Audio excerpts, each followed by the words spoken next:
Hello everyone, welcome back. Kevin with Survivalist Boards. Oh man, I've got a bug right there on my camera. Let's take a few minutes to talk about wildlife food plots. And some of y'all say, Kevin, what's a wildlife food plot? Well guys, it's exactly as it sounds. It is a food plot planted by hunters to entice wildlife to come into an area.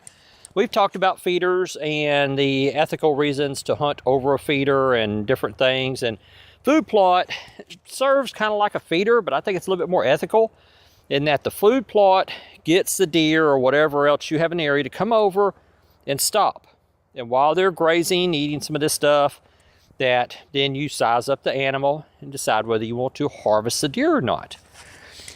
Hunters will buy these bags of wildlife food plot mix from the big box stores, or they'll buy it online. And a lot of the stuff in the bag is edible by people. They'll have, say, peas or beans or turnips or radishes or just different things. But what you see here are turnip greens. Turnip greens. That's right, turnips. This is a bag of wildlife food plot that my son bought. He spread it out here. He threw some fertilizer out here.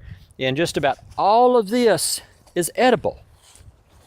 Now, what do you think about that, guys and gals? Just about this whole, see that stuff, red stuff? That's like clover seed. He's trying to get clover to grow in here too. And he's probably going to come in here and mow a lot of these turnip greens down. And you're saying, Kevin, are you sure this is turnips? I mean, is this stuff really edible? All right, guys, let's get on here. Turnip will have a distinctive, this is planted real thick, so it's unlikely it's going to develop much of a root ball in it. And turnip has purple. Turnips have a distinctive smell to them. I wish there was smell-o-vision so y'all could smell that, but turnips have a distinctive smell to them. And all of that is edible, guys. All of that is completely edible.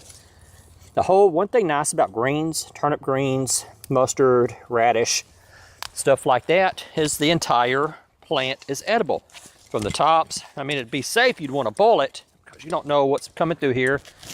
Several years ago, I think there was a listeria outbreak, and what it was wild pigs were going through the spinach. Wild pigs were going through the spinach, and the bacteria that were on the pigs. And also, we've got the dogs back here. You got wildlife roaming through here, stepping on the turnips and everything. But we've got us a field here of turnips that is probably about, I don't know, 100 feet long or so. But you need to be careful. That some of the stuff in these bags of mix may not be. Look at that. I mean, that's a decent little side meal right there for somebody. You take that turnip right there, boil it, got yourself a nice little side dish. And then you have literally thousands of side dishes. Okay, so how as preppers can we utilize this? And during a crap hit the fan situation, if you're able to get on a hunting lease, not trespass, we're talking about like a total collapse, there's a good chance that you will find stuff like this on hunting leases near deer feeders and stuff, especially in the spring, fall, winter, and spring, especially if you're in an area where the temperatures are mild, like the southern part of the United States. Up north, it's probably going to be a little bit different. Everything's going to be covered with ice and snow.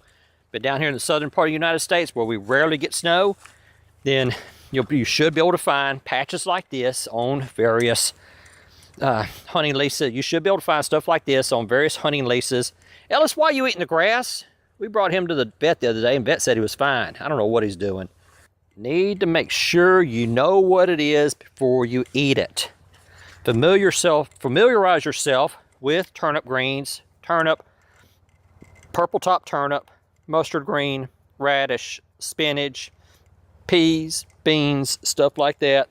If you get online and you come across a advertisement for a wildlife food plot bag, take a look at it, see what it's got in it. If you're walking through one of the big box stores right before hunting season, and you see one of these bags of wildlife food plot mix, just read the side of it. Read the side of it and see what all's in it. I bet you would be very surprised to see what is in it. See, now that right there is that turnip's starting to form. And I don't know if that's going to form a full turnip or not. But a lot of people take a great deal of time with these wildlife food plots. I mean, they go all out. This was disced up with a tractor, fertilized, and then all this stuff was thrown out.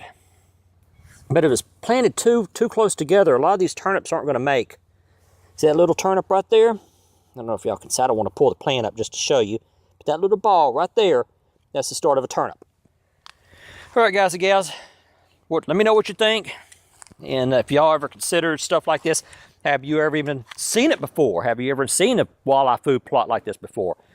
Anyway, we got some big turnips up in here, guys. Look at that. I mean, you pull up a couple of these and that could be a whole side dish for a family. All right, anyway, I will talk to y'all later.